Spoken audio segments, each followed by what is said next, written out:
இப்போ ஒரு இன்வெஸ்டருடைய நாமினி இறந்து போயிடுறாங்க.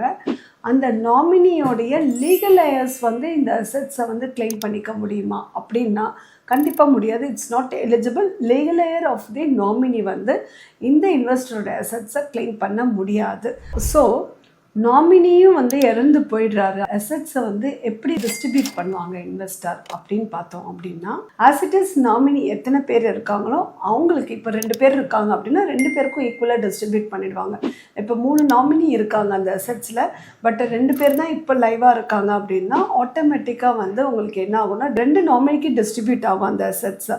ஆனால் 3ஆவதாக இறந்து போன நாமினியோட லீகலாக இருக்க அது டிஸ்ட்ரிபியூட் ஆகாது.